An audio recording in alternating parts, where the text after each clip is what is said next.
हमारे दर्शकों को ये बताइए कि बहुत सारे जैसे इस वीडियो देखेंगे सवाल आते रहेंगे, तो मतलब मैं आज ही उन सारे सवालों के जवाब जानने आया हूँ आपसे। तो रेकी की टेक्निक्स क्या होती टेक्निक्स बेसिकली होती हैं, रेकी में 3 से 4 लेवल्स होते हैं। जैसे जब मैं सिखाती हूँ तो उसमें मैं 3 लेवल्स रखती हूँ। पहला ये होता है सेल्फ ट्रीटमेंट, क्योंकि आप जब तक अपने आप को हील नहीं कर सकते, आप किसी और को कैसे रास्ता दिखाओगे, है? Right? So first level is self treatment, जिसके अंदर आपको सिखाया जाता है कि आपको अपने आप को हील कैसे करना है थ्रू रेकी। फिर सेकंड में आता है कि आप अपने आसपास के लोगों को या आपको जिसे भी हील करना है, उसमें डिस्टेंस रेकी भी आ जाता है कि आप डिस्टेंस से कैसे हील कर सकते हो। फिर थर्ड में आता है जिसके अंदर आपको और हाँ, सेकंड वाले में जो सेकंड लेवल है उसमें आपको सिंबल्स भी दिए जाते हैं। फर्स्ट में कोई सिंबल्स नहीं होते हैं, सेकंड में आपको सिंबल्स दिए जाते हैं, इसमें आपकी करुणा रेकी भी आती है, और थर्ड में आप खुद ग्रैंड मास्टर बन जाते हो। फिर आप एलिजिबल हो जाते हो कि आप सिखा सको दूसरों ओके, को। तो 3 स्टेप्स होते हैं। 3 स्टेप्स है मेन। यस। या आप थर्ड में जाके क्या कहते हैं लोगों को सिखाएंगे, मास्टर्स नहीं सिखा सकते? नहीं, ग्रैंड मास्टर सिखाते हैं। ओके। यस। और फर्स्ट में आपको कितने टाइम में बन सकते हैं ग्रैंड मास्टर? मेरे को तो 2 साल से ज्यादा लगे, ओके।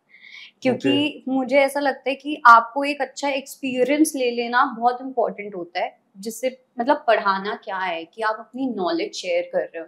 अगर नॉलेज में आपकी कोई कमी होगी तो आप शायद से एक अच्छे टीचर नहीं बन पाओगे, मेरा ये मानना है कहीं ना कहीं। तो मैंने उस चीज को बहुत टाइम दिया, बहुत सब, I think it's a very subjective thing, बहुत सब्जेक्टिव है। कुछ लोग होंगे जो बहुत जल्दी, क्योंकि आप कभी भी सीख सकते हो, आपने अपना लेवल 2 खत्म कर लिया, आप लेवल 3 सीख लो। लेकिन मैं उसके लिए प्रिपेयर्ड नहीं थी। मुझे ये था कि मुझे अच्छे से करना है, पहले लोगों को हील करना है और अच्छे से जानना है, इस चीज को लेके और जानना है रेकी के बारे में। फिर अब जाके मेरे को लगता है अब मैं एकदम प्रिपेयर्ड हूँ लोगों को सिखाने के लिए। तो आपको क्या लगता है कि एक नॉर्मल इंसान जो होता है उसके लिए है हेल्थी और नॉर्मल इंसान के लिए, या ये जो लोग बीमार हो या अनहेल्थी हो या जिनकी लाइफ में बहुत सारी प्रॉब्लम हो उनके लिए रेकी है? सबके लिए है। ओके। सबके लिए, चाहे वो बच्चे क्यों ना हो। अब जैसे कि चाहे बच्चे भी हैं, ठीक है, अब उनके लिए, और ये कोई रेकी ऐसा नहीं है जिसके अंदर कुछ आपको मंत्र पढ़ने पड़े, या कुछ कुछ ऐसा नहीं है जिसमें बहुत ज्यादा प्रोसेस इन्वॉल्व है। तो चाहे वो कोई सीनियर सिटीजन हो, कोई यंग इंसान हो, कोई छोटा सा बच्चा हो, कोई भी रेकी कर सकता है। रेकी में किस तरीके की हीलिंग पॉसिबल है आपके जैसे ख्याल? कि मतलब रेकी के अंदर हम जैसे करते हैं हीलिंग करते हैं ना, जैसे डिस्टेंस हीलिंग करते हैं, तो किस किस तरीके की हीलिंग हम कर सकते हैं? ओके, तो अब जैसे रेकी है, एक हम कर सकते हैं कि हम किसी को रेकी सीधा दे रहे हैं। अब लेट्स से कि कोई इंसान बीमार है, ठीक है, उसे कोई फिजिकल इलनेस है, लेट्स से कैंसर है या कुछ भी ऐसा है, तो रेकी इन चीजों में ना एक एज अ कॉम्प्लीमेंट्री थेरेपी बहुत अच्छे से वर्क कर सकती है। ओके। कि जहाँ पे अब डॉक्टर्स का जो काम है वो तो वही रहेगा, क्योंकि इस टाइम पे इतना ज्यादा वो हो चुका है कि शायद से, मतलब ये थोड़ा सा ऐसा है कि मुझे ऐसा लगता है पॉसिबल भी है और इम्पॉसिबल भी है। तो वो आपके दिमाग पे, आपके कॉन्शियसनेस पे डिपेंड करता है। आपकी डिवाइन कॉन्शियसनेस उतनी है तो आप किसी को छू के भी ठीक कर सकते हो, राइट? और अगर आपकी उतनी ज्यादा नहीं है तो मुझे लगता है कि जैसे आज के जमाने में जैसे डॉक्टर प्लस रेकी, बाहर वेस्टर्न में तो हॉस्पिटल्स में हायर करने लग गए हैं रेकी हीलर्स को, वो लोग लेते हैं। तो जैसे जो भी ट्रीटमेंट चल रहा है साथ साथ रेकी मिलती है। सेम इज विद जैसे किसी को साइकाइट्रिक इशू है जहाँ पे ब्रेन सेल्स जो होते हैं वो डैमेज हो जाते हैं, वहां पे आप साथ में रेकी कर सकते हो। जैसे मैं जब करती हूँ, मैं साइकोलॉजी प्लस रेकी करती हूँ, तो उससे क्या होता है, अब बहुत सारे हमारे पहले के इश्यूज होते हैं, हमें याद नहीं आते, लेकिन हम जो रिजल्ट है आज, हम अपने चाइल्डहुड का या हम अपनी पास्ट लाइफ का रिजल्ट है, राइट?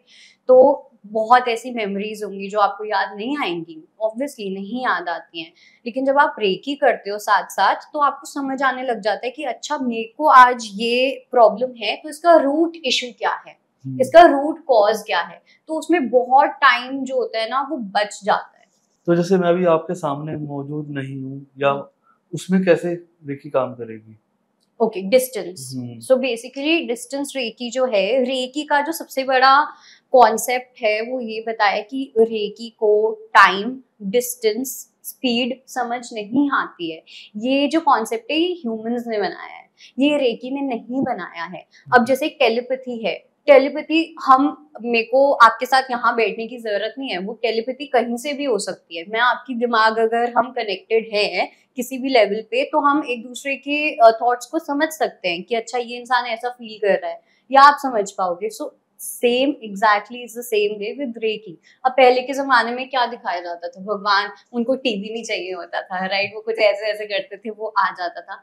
रेकी का भी वही है। तो मुझे, आप कहीं पे भी बैठे हो, किसी भी दुनिया के कोने में बैठे हो, आप वहां पे उस इंसान को रेकी दे सकते हो।